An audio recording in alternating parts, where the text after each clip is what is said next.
Hey everyone, it's Rhonda here from Nelson Soapery.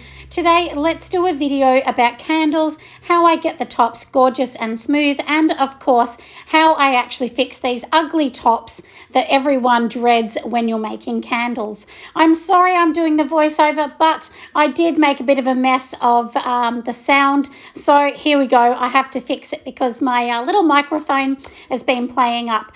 But I thought I would show you so you can see the messy ones that haven't been done yet, and then you can see the beautiful ones that are looking silky smooth on the tops of these candles. So it's easy to fix. All you need is a trusty little heat gun, nothing exciting, and then we can get started on fixing the candles up. So there's a few little tips and tricks that I'll give you along the way when you're actually fixing your candles or even when you're making your candles. So the reason that these ones get messy like this and don't look perfect on the top, it's usually your process of pouring too hot, or sometimes it's the environment that you're working in, whereas your waxes may be hot, but your environment might be cool. So, and because they're not similar temperatures, of course, the wax and everything about wax will crystallize and just won't do the thing that you want it to do. Because remember, we are working with a natural product. If you are using coconut, soy blends, or soy blends, they are a natural wax. So there is a process to, how they melt down, and then of course how they solidify again, which makes the candle. So as you can see here, I'm showing you just a few things that I'm going to be popping on them. So you can pop sprinkles on them, or you can also make some little wax embeds, and that's what I do. So I make these little tiny wax things. All you need is a silicone mold, and you just pour your wax straight in the mold, and there you go. So these are what I've actually made with the gorgeous little molds that I have, and some of these molds I do make myself. If you want to make your own molds, just go back on one of my videos and I talk about pinky seal and how I actually got into making a few molds for myself that I wanted just to be a little bit unique for my products. But today, like I said, is all about, how we're going to actually fix these candles. So there's a little bit of an idea on how you can fix them and make them beautiful. So don't ever think you've got to throw them out or anything like that. But before doing that, I would definitely say try and make sure that your process is pretty good. You know the wax, the heats that you should be heating it to, and you also know the wax that you should be pouring it into. But I will tell you, sometimes, even if I'm exactly perfect on my temperatures, sometimes the tops do get messy. But like I said, that's just a part of doing this. So anyway, we're going to get the heat gun to start with, and then what we're going to be doing is we're just going to hold the heat gun over the top. Now only keep this on a medium high, not on high, because we don't want the wax blowing everywhere. And then if your jar is 10 centimeters tall, you're going to hold this heat gun another 10 centimeters from that. So that's just an easy way of, knowing what to do. If the jar's 5 centimeters, hold it 5 centimeters above, and so on, because you don't want to get too close, because once you get too close, it means you're heating them up too much, and then they can actually dry not perfect once again. And as I said, that's all comes to do with your temperatures. So anyway, like I said, we're just going to go over the top. And when we actually melt over the top, what we want to do as well is we want to get like a little bit of a melt pool on the top. And you will see that the messy tops will go from having little bubbles to being totally liquefied at the top. Make sure they're liquefied all around the edges, the whole top. So don't just do one section, otherwise one section will be good and one will be bad, which makes it even more noticeable. So like I said, just go over the top with your heat gun. It will only take, maybe 10 or 20 seconds. And then once it's, nice and got a little bit of liquid on top, then you can just drop in your sprinkles. Make sure that you're not melting more than 0.5 millimeter. You don't want to be melting the tops too much. And, if you're going to be putting the embeds like I've already made, once it liquefies at the top, that's like a glue. So you can just sit your embeds in there, and then they will just stick because, like I said, this is wax, and once it dries, it is kind of like a bit of a glue. But you do need to be fast. If you let it dry too much, then you've lost the chance to do them, and you don't want to be going over the top once you put your embeds in, because it will melt them and then it will discolor that as well. I've made that mistake a number of times. But as you can see here, I'm just going to sprinkle the little sprinkles in, and these are just sugar crystal sprinkles. There is nothing exciting about them. They're just a queen one, about $4 a jar, I think. So they're not expensive at all. But anyway, like I said, it just adds a little bit of colour if that's what you want to do, and a little bit of depth to your creations. But you don't need to do this even if you're making white ones. This is the same sort of process, just heating over the top. Like I said, not getting too close to them, and then letting them sit there and dry. You don't want to move them too much. Otherwise, if you move them, you'll see like ripply lines on the top from where you're moving it. So try and just keep it straight, and like I said, go over the top with the heat gun, then just naturally let them dry. Don't try and rush the process. So like I said, we've done the first one, which is, this is my little Paradise Bird ones, because I'm doing this for a wholesale customer.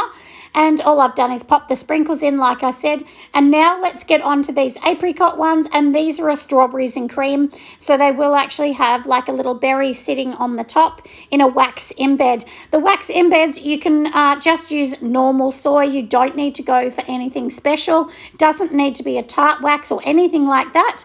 But do remember, anything you're putting on the top, the wick is going to try and consume it.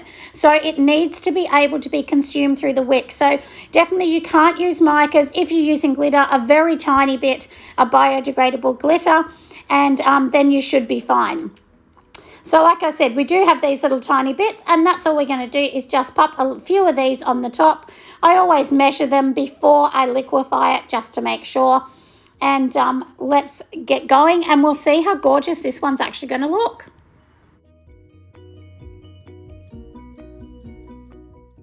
So now let's get our trusty heat gun and start making these gorgeous.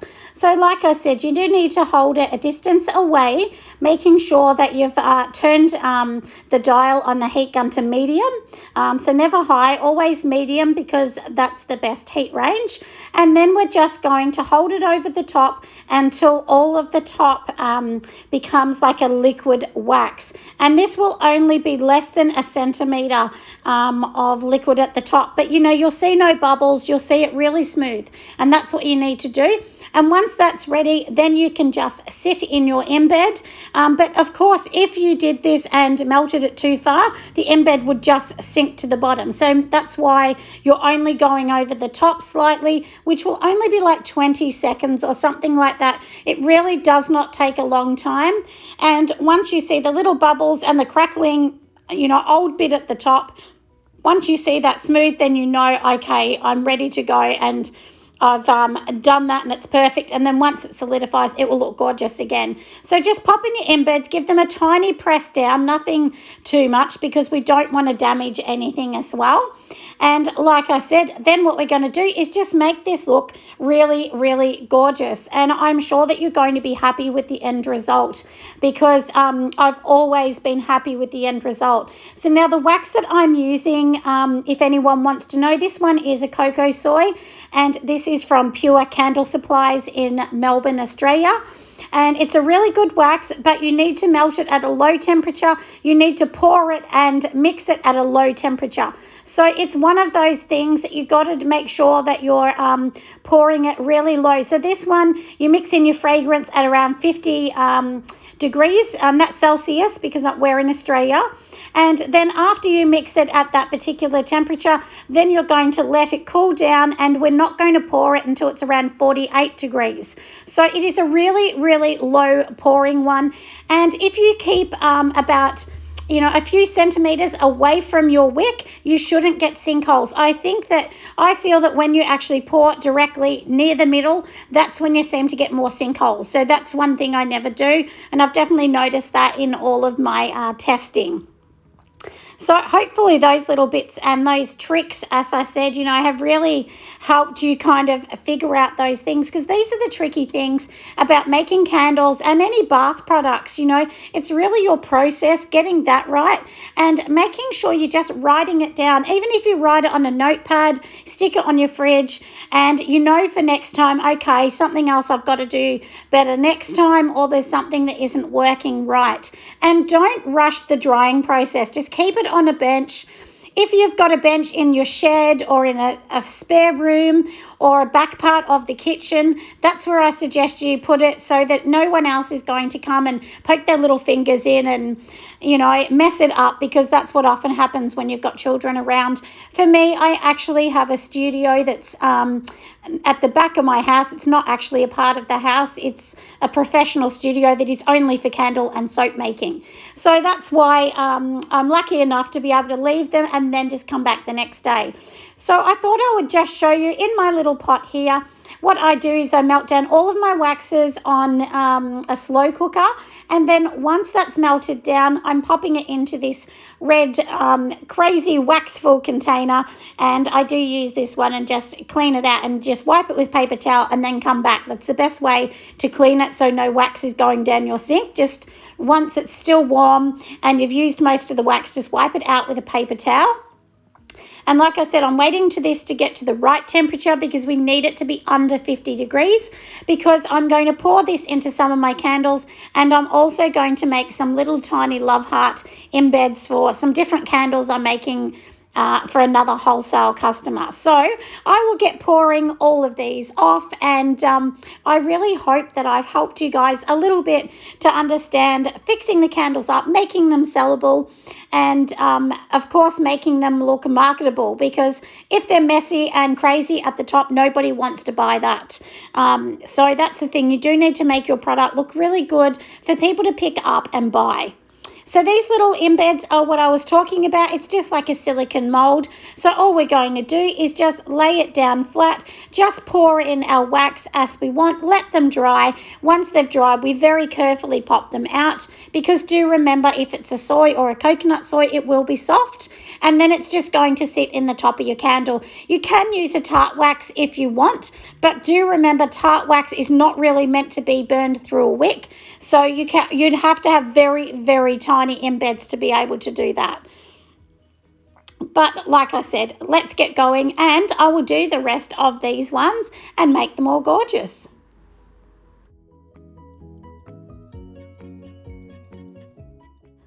So now let's get going on the pour with this. And if anybody's wondering where I got this gorgeous little love heart mold, I actually got it from TK Maxx.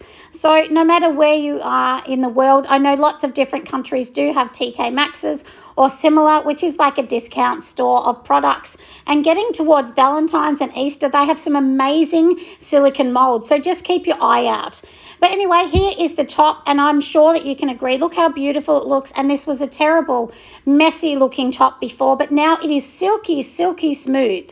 And also, I was going to tell you, if you get the heat gun too close or you melt these oils too far, what can actually happen is frosting, because frosting is to do with your temperatures and the wax re-solidifying again. So here is the last of my candles for the day. So I thought I would just give you a bit of a look how silky smooth the tops look. And of course, they're looking presentable and ready to go to market and for you gorgeous people to buy them. So thanks for listening, everyone. I will see you on the next video. Bye for now.